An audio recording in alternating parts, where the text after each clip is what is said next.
nosso Senhor Jesus Cristo, o Deus da alegria, o Deus ressuscitado em nosso meio, para que todos nós tenhamos a alegria de viver conduzidos, animados pelo nosso Deus.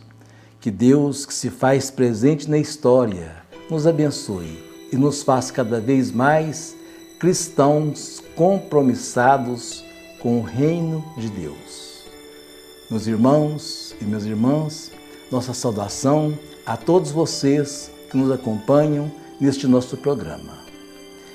No dia 19 de abril passado, nós celebramos o Dia do Índio, uma data pouco lembrada, praticamente não lembrada, mas que deveria sim ter um significado muito importante na nossa caminhada, na nossa vida, porque de fato o índio foi o primeiro morador, teoricamente o primeiro dono do Brasil, e por isso merece sim uma reflexão sobre o seu dia.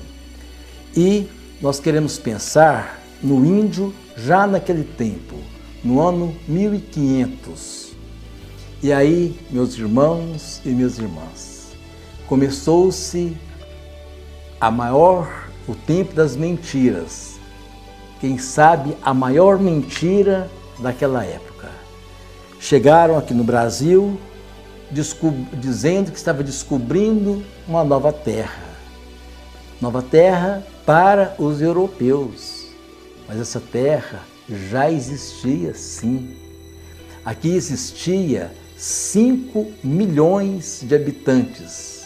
Eram os nativos, os nascidos nativos neste país, nessa terra que depois foi chamada de Brasil.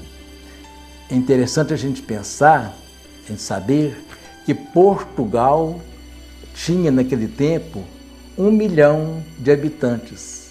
Olha que coisa esquisita, né? Portugal tinha 1 milhão de habitantes.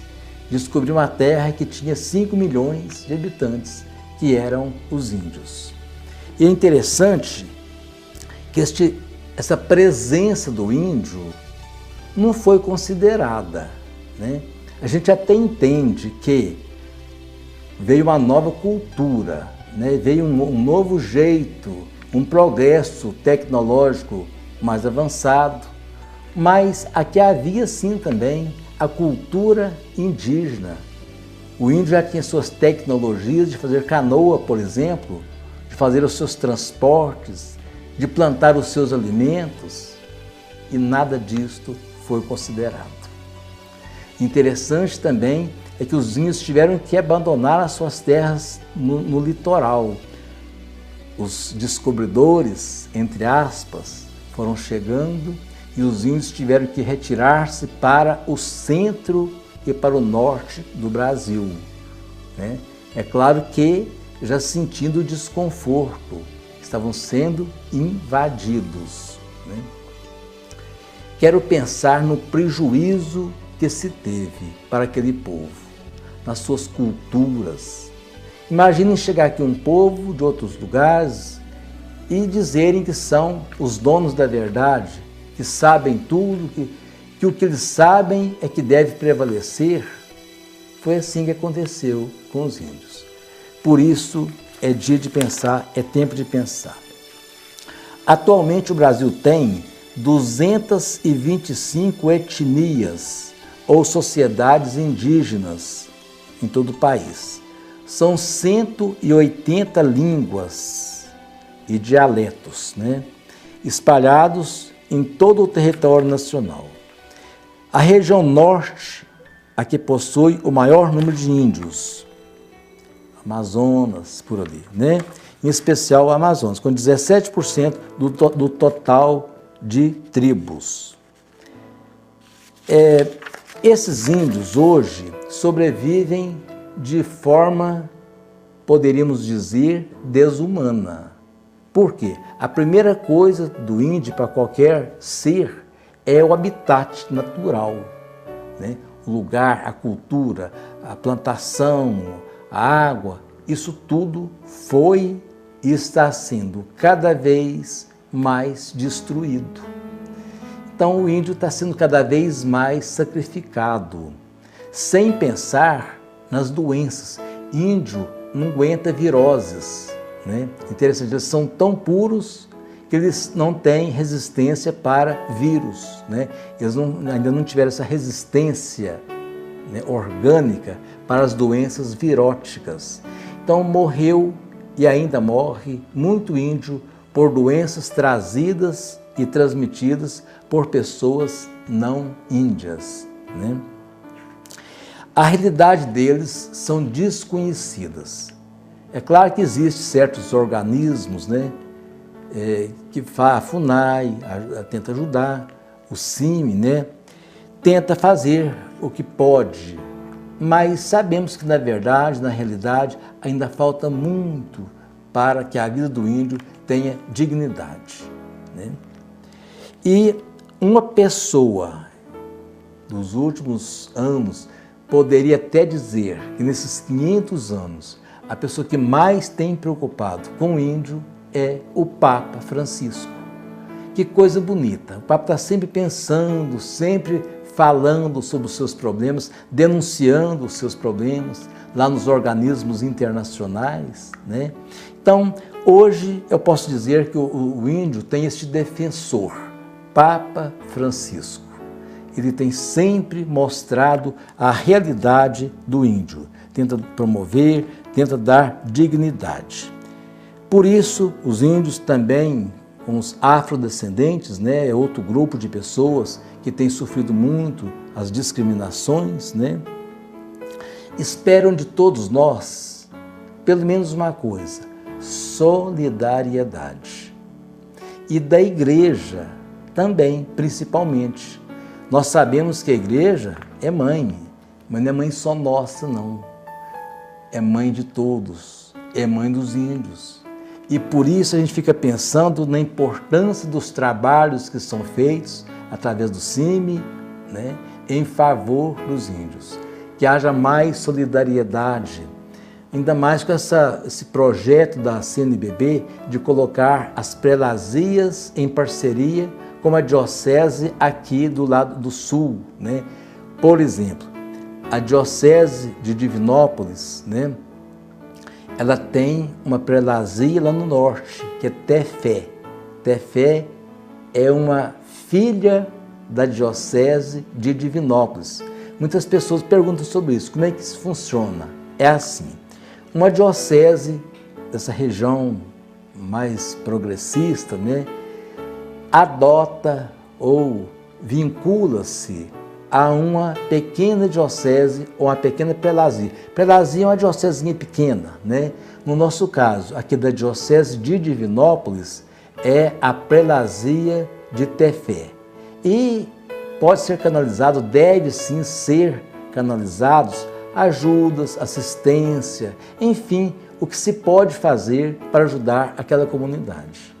Em Tefé, por exemplo, existem muitos índios. A gente conhece muitas histórias de pessoas que foram lá, né, que viveram a experiência dos índios. Vivem sim precisando muito da ajuda nossa aqui. É interessante a gente pensar nisso, né? Não é uma ajuda, é uma participação, poderíamos dizer, participação solidária, né? A ajuda às vezes tem assim, um sentido muito que humilha, né? Mas não, nesse caso nós é de partilha, porque somos irmãos, é uma questão de partilha entre irmãos, né? Em todos os sentidos, né? E pensando nas pessoas que lembram dos índios, que dedicam os índios, eu queria lembrar de Dom Pedro Casaldáliga, já bem idoso, bem doente, ele sofre Parkinson, né? Tem andado muito doente, Dom Pedro Casaldáliga, mas faz um trabalho maravilhoso. Dom Pedro não dá conta mais de falar. O que ele faz? Ele coloca uma mensagem no seu colo, né? Uma camisa, uma bandeirinha, e ele tem falado muito sobre os índios, pedido ao mundo que o mundo lembre dos índios, valorize, dê dignidade, seja solidário aos indígenas. Além de Dom Pedro, eu quero lembrar de Dom Ervim e Dom José Luiz Ascona. Esses dois bispos, Dom Ervim e Dom Ascona, eles sofrem muito, porque eles defendem de corpo e alma os indígenas e os pequenos trabalhadores da roça, da terra, lá em suas dioceses, em suas prelazias. Sofrem muito. A gente que acompanha percebe. O mundo dos grandes dificulta muito a ação pastoral, né? Porque é claro que o bispo está lá, ele vê os problemas de todos, mas principalmente dos pequenos, dos sofredores, dos pobres. Isso é complicado, é difícil. É como Cristo. Defendeu os pobres, né? Defendia os pobres, optava pelos pobres e enfrentou sérias dificuldades. Assim é a sua igreja, a igreja do Cristo, continua. Por isso, Dom Ervim continua na sua luta. Além dele, toda a pastoral da terra, como que este povo trabalha, dedica as suas vidas. E o pessoal do CIMI, né, que é o Conselho Indigenista Missionário. Quantas pessoas, quantos voluntários estão lá lutando pelos índios. E neste ano do Laicato, né, que nós lembramos dos leigos, eu quero lembrar de Orlando Vilas Boas. Orlando Vilas Boas viveu sua vida dedicada ao índio. Foi para lá, infiltrou no meio dos índios, não para destruir as culturas deles, mas para levar os seus conhecimentos. É diferente isso. Orlando Vilas Boas levou as suas experiências, como organizar, como facilitar. É claro que ele tem uma experiência, tinha uma experiência muito grande, isso contribuía, mas amorosamente, nada imposto, nada condicional, por bondade, né? Então eu coloco em Orlando Vilas Boas a nossa homenagem aos leigos que ajudaram, que participaram, né? E pensando nisso tudo, eu quero lembrar que neste tempo da Páscoa, nós lembramos muito de libertação. Páscoa é libertação, que nasceu lá no Antigo Testamento, através do Deus Javé, que chamou Moisés para caminhar com o povo israelita.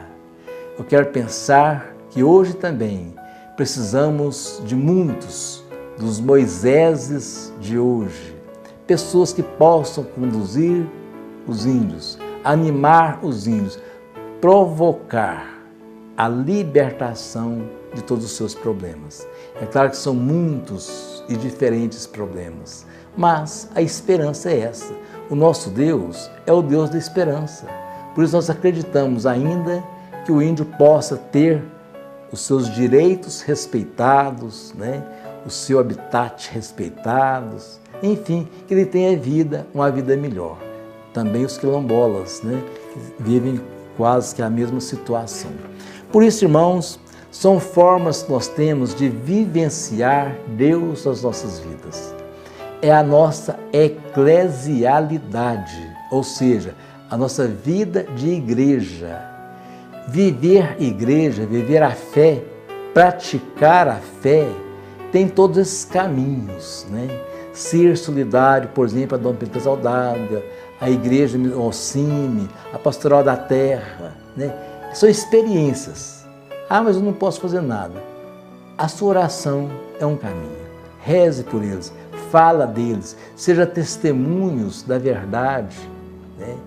Vamos criar uma cultura de solidariedade aos índios. Que o dia 19 de abril não seja só mais um dia dos índios, mas seja um dia de pensar nesses nossos irmãos e irmãs que precisam da nossa ajuda. E para terminar, eu quero pedir que seja mostrado o Papa Francisco abraçando, recebendo, acolhendo os nossos índios. Que ele nos abençoe e abençoe a todos os índios. Que nosso Deus nos abençoe e nos faça cada vez mais obedientes aos seus ensinamentos. Até quarta-feira que vem, se Deus quiser.